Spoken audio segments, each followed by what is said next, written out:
Welcome to the deep dive. Today, we're diving into something really specific, hyperbaric oxygen therapy, HbO2. Right. Specifically, how it's used for kids. It's a bit tricky because most places doing this are set up for adults. Exactly. So we've looked at the medical research to figure out, well, two main things, really. Yeah. First, when should medical teams, like pediatric or emergency teams, actually think about using HBO2 for a child?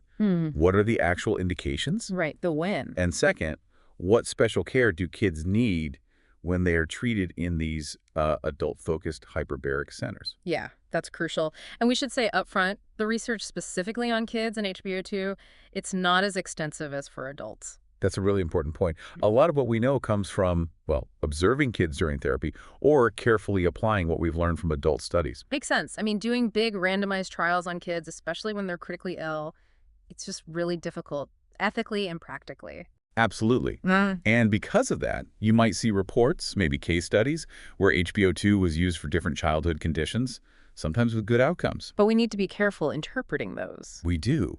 A positive result might not always be down to the HBO2 itself. It could be, just the natural course of healing, maybe a placebo effect or other things going on that we don't fully understand yet. And the fact remains, most chambers are in adult hospitals. Which is exactly why getting a handle on the specific needs of kids is so vital for their safety and, well, getting the best results. Okay, so let's dig in. Where should we start? Maybe the fundamental thing, balancing the good can do against any potential harm. Perfect place to start. That's the cornerstone of any medical treatment, isn't it? Even something seemingly simple like oxygen, you always weigh the benefits versus the risks. And oxygen itself, while essential for life, isn't totally benign, especially at high concentrations or pressures. There's this thing called oxygen toxicity. Right. It can affect the lungs, central nervous system, the brain, and spinal cord and the eyes. It happens because high oxygen levels, either for a long time at normal pressure or even shorter times at hyperbaric pressures, can lead to the formation of these damaging molecules called oxygen-free radicals. Okay, and how do we measure the dose of oxygen in HbO2? I've seen the term ATA. Yeah, ATA stands for atmosphere's absolute. It's a standard way to talk about the pressure. Think of it like water depth. Breathing 100% oxygen at a depth of about 33 feet of seawater is roughly equivalent to 2 ATA. Got it. So 2 ATA is like being 33 feet down, breathing pure oxygen. Exactly. So let's talk toxicity. Lungs first. What are the signs we need to watch for? Well, initially it might be irritation in the airways, maybe some discomfort or even pain in the chest, like behind the breastbone. Breathing might feel a bit off. You might see a decrease in vital capacity, how much air you can forcefully exhale, and some changes in how well oxygen gets into the blood. Sometimes tiny air sacs, the alveoli, can collapse. That's called atelectasis. Is there anything that helps prevent that collapse? Interestingly, yes. Adding some inert gas, like nitrogen, back into the mix can sometimes help keep those sacs open. And if exposure to high oxygen goes on for a really long time? That's where you worry about more chronic issues like scarring in the lungs, pulmonary fibrosis, or damage similar to emphysema. And some drugs like dexamethasone or blomycin can actually make the lungs more susceptible to oxygen damage. Okay, what about the brain and nervous system? CNS toxicity. That can manifest in a few ways. Maybe visual changes, ringing in the ears, feeling nauseous, twitching in the face, dizziness, confusion. And seizures. Yes, seizures are the most serious manifestation. But, and this is important, if a seizure is caused by oxygen toxicity, it typically stops when the oxygen level is reduced and usually doesn't cause lasting neurological damage. That's somewhat reassuring. Is it common? It seems pretty rare, actually. A large review looked at over 62,000 treatments, including some kids mostly at pressures of 2 ATA or less. The seizure rate was really low, about 1 in 62,000. But higher pressures might be riskier, even for short times. Definitely. Neurological toxicity becomes more of a concern with shorter exposures, but at much higher pressures, say 4 or 5 ATA. At those levels, you could potentially see issues develop in just 10 minutes. Wow. Okay. And the eyes. You mentioned hyperoxic myopia earlier. Right. That's mainly seen in older patients. It's a temporary change in the eye's lens, making people temporarily nearsighted. It usually resolves on its own after the treatment stop. Now, things get a bit more complicated with very young infants, right? Premature babies especially. They absolutely do. Even giving 100% oxygen at normal air pressure, so not hyperbaric, can affect things like blood flow to the brain, their breathing patterns, and the balance of protective antioxidants in their tiny bodies. And this leads to that triad of concerns. Exactly. The big three we worry about in that age group are retinopathy of prematurity, ROP, which affects the eyes, Hmm. bronchopulmonary dysplasia, BPD, a chronic lung issue, and premature closure of the ductus arteriosus, a blood vessel important before birth. Okay, let's unpack ROP first. It's linked to oxygen, but it's not just about oxygen levels. Precisely. High oxygen in the blood is associated with ROP, but it's really complex. Lots of factors play a role. And it can even happen in babies who didn't get super high oxygen levels. So just trying to keep oxygen super low isn't necessarily the answer? The evidence on that is actually mixed. And some worry that being too restrictive with oxygen might increase other risks related to low oxygen. Things like infection, being born extremely early, like 23 to 25 weeks. Those really increase the ROP risk. Interesting. Yeah, and there's even some suggestion that after about 33 weeks post-conception, maybe higher oxygen could be protective against a later stage of ROP caused by hypoxia. It's complicated. But there have been cases where HBO2 was used safely in newborns. Yes, there are case series, for instance, where HBO2 was used for a serious gut condition called NEC, necrotizing enterocolitis, without causing retinal problems. Assessing how mature the baby's retina is might help figure out the risk. Okay. And BPD, the lung issue. That's often seen in preemies, who needed ventilators and high oxygen for respiratory distress. It likely involves damage from the pressure of the ventilator, barotrauma, but also direct oxygen toxicity to the developing lung tissue. Animal studies show oxygen can damage the airways and air sacs and hinder lung growth. But we don't have direct human studies confirming that exact mechanism in babies. Not definitive ones, no. And the third one, the ductus arteriosus. Oxygen makes it close, right? It's a very potent signal for it to close after birth. Studies in sheep actually showed that during HBO2, blood flow through the ductus decreased significantly, even if overall blood flow was okay. Why is that a problem? Well, for most babies, it's not. But some infants are born with heart conditions where they need the ductus to stay open for adequate blood circulation.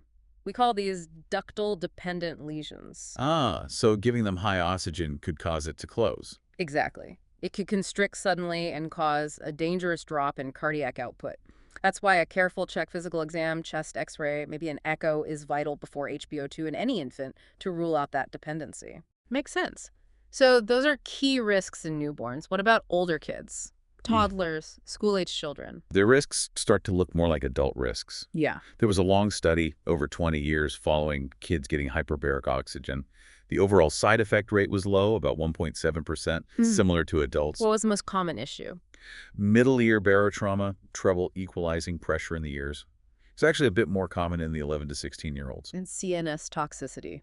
Seizures. Very rare in that study, less than 1%, and only seen in kids who are already critically ill, unconscious, and on ventilators. Importantly, they found no sign that term infants were inherently more sensitive to oxygen toxicity than older kids. So preventing ear problems is key. Absolutely. Education for older kids, screening for eustache and tube issues. Hmm? And another thing to keep in mind is hidden lung problems like congenital cysts. They could trap air during pressure changes. So a chest x-ray is a good idea? Generally recommended pre-treatment in infants and children, yes, to rule out things like that, or an unknown pneumothorax. Okay, we've covered a lot of risks. Let's flip to the benefits. Are they the same for kids as adults? Largely, yes. The biggest benefit is that huge increase in dissolved oxygen in the plasma. At 3 ATA, that dissolved oxygen alone can sometimes meet the body's resting needs, even without hemoglobin carrying oxygen. Wow. There's also some thinking that HBO2 might indirectly reduce inflammation by lowering levels of a protein called HIF-1A. But maybe the most compelling benefit in kids is the long-term impact. How so? Think about it. Preventing permanent brain damage from CO poisoning, or avoiding a major amputation due to a necrotizing infection. That can change the entire course of a child's life. Decades of difference. That really puts it in perspective. Okay, let's shift gears to the practical side. Treating kids, especially in adult centers, what are the big hurdles? Yeah, this is where the planning really comes in. You have to think about their development physically and emotionally, plus the sheer logistics, like moving a sick kid from a pediatric ICU. So what are the key areas? You need to consider the chamber environment itself, the child's ear physiology, how to prepare them psychologically, parent involvement, and making sure the right medical support is there. And does it matter if it's a single-person chamber versus a multi-person one? It does. Monoplace versus multiplace chambers present different challenges and solutions for things like monitoring, support, and even warmth. Having pediatric experts on the team, planning meticulously beforehand, and constant communication are just non-negotiable. Let's talk logistics. Transfers sound like a big deal. And they often are. If the HPO2 unit is in an adult hospital, getting a sick child there safely from a children's hospital or PICU needs coordination. Specialized transport teams are often involved. And the pediatric team might need to come along. Very common. PICU nurses, intensivists might accompany the child for the transfer and the actual treatment. I know of cases where, for things like necrotizing fasciitis needing twice-daily treatments, the child was temporarily admitted to an adult ICU, but staffed by pediatric specialists just to make the logistics work. Are there equipment issues during transfer? Generally rare, maybe an infusion pump failing, but the biggest win would be avoiding the transfer altogether, if possible. So, treating them in the adult facility, but with pediatric support. Right. That could speed things up and allow for more frequent treatments if needed. The main message from studies, though, is that it can be done safely. Critically ill kids can be treated in adult HbO2 centers with low complication rates, as long as there's good planning. Transport shouldn't stop necessary treatment. Okay. Another practical issue, keeping infants warm. Why is hypothermia such a risk? Several reasons. Infants have a large surface area compared to their weight, so they lose heat fast. Their bodies focus on keeping the core warm, sometimes at the expense of other things. They don't generate heat as well as adults. And the chamber itself contributes. Yes. The cooling effect during decompression, adiabatic cooling, and evaporative heat loss from the chamber's ventilation system. So you need to catch it early. Absolutely. By the time you see physical signs, they're already quite cold. Core temperature monitoring is key. It's the most sensitive way. Continuous monitoring is usually needed in monoplace chambers. How do you monitor? Various probes, skin, rectal, sometimes vascular or bladder probes. In multiplace chambers, maybe intermittent checks are okay. And preventing heat loss. Basic things like blankets help reduce losses from evaporation, convection, conduction. But very small infants, under 2.5 kilos, often need extra help. Like what? External warmers, things like carefully used hot water bottles, pre-warmed blankets, but absolutely NO radiant heaters or electric heating pads inside the chamber. Big fire risk. Right. Safety first. Always. Monoplace chambers need good built-in heating. Multiplace chambers with medical locks have an advantage because you can pass warmers in and out safely. Let's talk about the psychological side. Anxiety, fear. That must be huge for kids. It really is. Ethically, we have to minimize that. They're sick, in a strange place, maybe separated from parents. It's terrifying. And staff who usually treat adults need to be really attuned to managing kids' anxiety. And illness can make them regress developmentally. Often does. So logical explanations might not work for younger kids, though simple, honest info is good for older ones. The goal is just making it as stress-free as possible. How do you prepare them, ideally? For planned treatments, pre-visit teaching is great. Pictures, kid-friendly stories. Child life specialists are amazing for this. Maybe even a tour with a parent for non-urgent cases. Consistency in staff helps too. What about during the treatment? Distraction is key. Controlled breathing, VR, guided imagery, toys, games, music, TV. Letting them choose helps them feel some control. But safety limits what they can bring in. Especially in monoplace chambers with 100% oxygen. Multiplace chambers offer more flexibility. Again, parents and child life are great resources for ideas, and the chamber operators check safety. What if distraction isn't enough? If it's painful or just too scary? Then sedation becomes necessary. It needs to be done carefully, effectively, and quickly, especially if they need repeated treatments.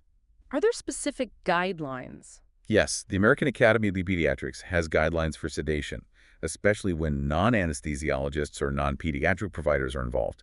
Sedation isn't risk-free. Right. Potential for breathing problems. Exactly. You need skilled providers, immediate access to pediatric resuscitation gear, maybe brought by the transferring team, proper monitoring before, during, and after, knowing the drugs, having reversal agents, using the minimum effective dose, and trying to avoid mixing multiple sedatives. Okay. Another challenge, ear equalization. Tough for adults, tougher for kids. Definitely.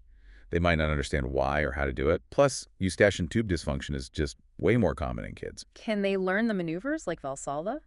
Some can, maybe around age 4 to 6, or other tricks like yawning, chewing gum. Sometimes pediatric decongestant nose drops help. Even sucking on a bottle nipple, or believe it or not, crying, can sometimes pop the ears open. Can you just compress really slowly? In a monoplace chamber? Sometimes, yes. But it's often not practical in multiplace chambers because of gas buildup and decompression schedules. And the consequences if they can't equalize, same as adults. Pretty much pain, fluid, maybe a ruptured eardrum. But fluid might take longer to clear in kids and could lead to ear infections. And preverbal kids can't tell you their ear hurts, so you have to watch closely. I've heard about putting tubes in their ears beforehand. Myringotomy. Yes, especially for infants or toddlers who might struggle to equalize or communicate pain. Bleeding behind the eardrum seems linked to equalization problems in little ones. Some surgeons routinely put in prophylactic tubes for kids under 1 before HBO2. Do they always need tubes? For just a few treatments, maybe just a small incision of myringotomy is enough. But that usually needs sedation. For longer courses, tubes inserted by an ENT specialist are typically recommended. And finally, the equipment itself. Any specific pediatric challenges there? Well, all equipment going into the chamber, ventilators, pumps, monitors, needs to be hyperbaric safe because of pressure and fire risk. That's standard. The extra challenge for kids is finding equipment that's the right size. Most gear is designed for adults. Okay, let's move on to the why. Which conditions are actually approved indications for HBO2 in kids? Good news here is the main list from the UHMS, the Undersea, and Hyperbaric Medical Society is the same for kids and adults. Can you run through some of the key ones? Sure. Things like air or gas embolism, definitely carbon monoxide poisoning, gas gangrene, crush injuries, compartment syndrome, sudden loss of blood flow like acute traumatic ischemias, decompression sickness, Keep going.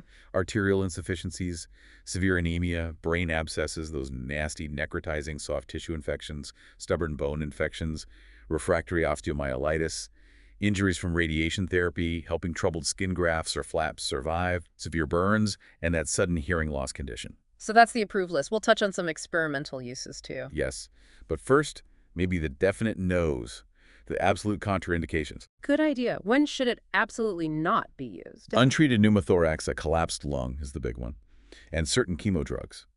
Disulfiram, cisplatin, doxorubicin, blomycin, a few others.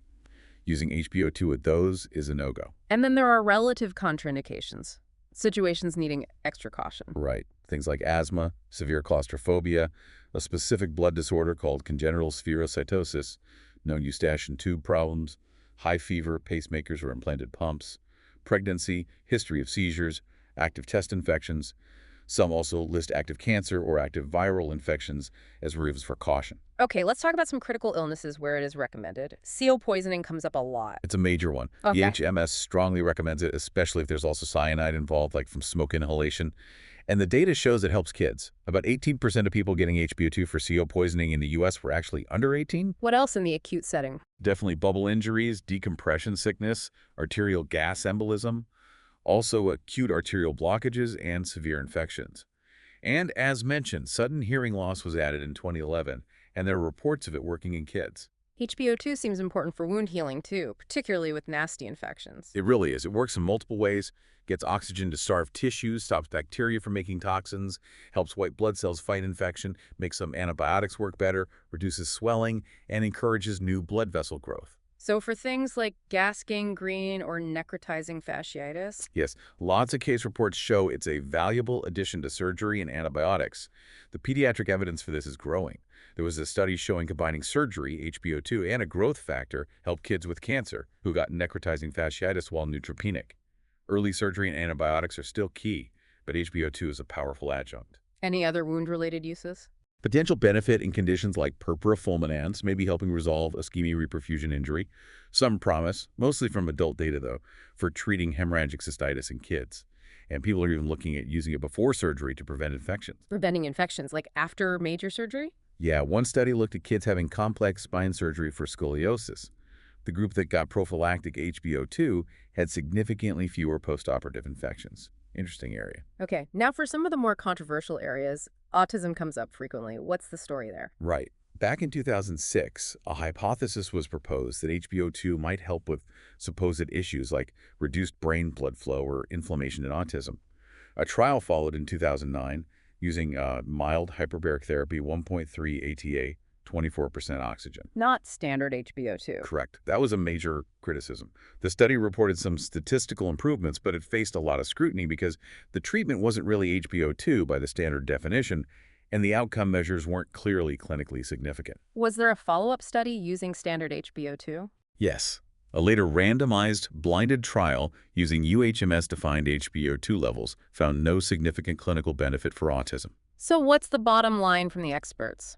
Multiple independent reviews of all the literature have concluded there's just not enough good evidence to recommend HbO2 for autism routinely. The existing evidence is considered very weak, mostly relying on that flawed 2009 study. The UHMS agrees and does not recommend it. Okay. What about cerebral palsy, or CP? There was a study in 2014 suggesting intensive rehab plus HbO2 showed better motor function improvement than rehab alone. But other studies disagree. Yes, an earlier study found no significant difference with HbO2 compared to controls. So the evidence is conflicting or limited. The UHMS position, even after reviewing newer studies, remains that there's insufficient evidence to support routine HbO2 for CP. And traumatic brain injury, TBI. Used sometimes, but is it recommended? It's been tried sporadically since the 60s and studied in adults, but honestly, there's no clear, consistent evidence showing it improves neurological outcomes after TBI in kids or adults. So, currently, the UHMS does not recommend it for routine TBI treatment. Let's quickly touch on the treatment schedules. Are they different for kids? Do they need special protocols? It's a good question. We have very well-defined SACE limits for HbO2 exposure in adults based on lots of research. We don't have those same kinds of dedicated studies for specific pediatric age groups. But in practice? In practice, based on the literature and decades of experience, kids don't seem to be at any greater risk for lung or CNS oxygen toxicity than adults using the same protocols. So currently, we use the standard adult treatment tables for kids. There's no evidence suggesting we need routine changes just because they're children. Okay, so bring this all together. As we wrap up, what are the absolute key takeaways for using HbO2 in children? I think the biggest thing is realizing that as HbO2 use grows overall, treating kids is going to become more common, especially for emergencies like CO poisoning. Almost any center could see that. So preparedness is key. Absolutely. For patient safety, for staff stress levels, every unit needs the right people, the right skills, the right gear for advanced life support, in-chamber oxygen, ventilation if needed. And having a strong link with pediatric experts or children's hospital is really advisable.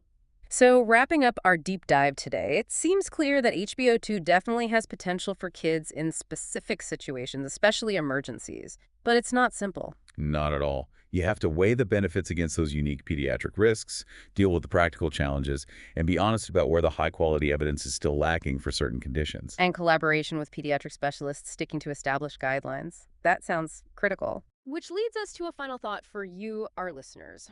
With the research still evolving, what do you think are the most pressing questions we still need to answer? Where should future research focus to really optimize how we use hyperbaric oxygen therapy safely and effectively for children? Something to think about.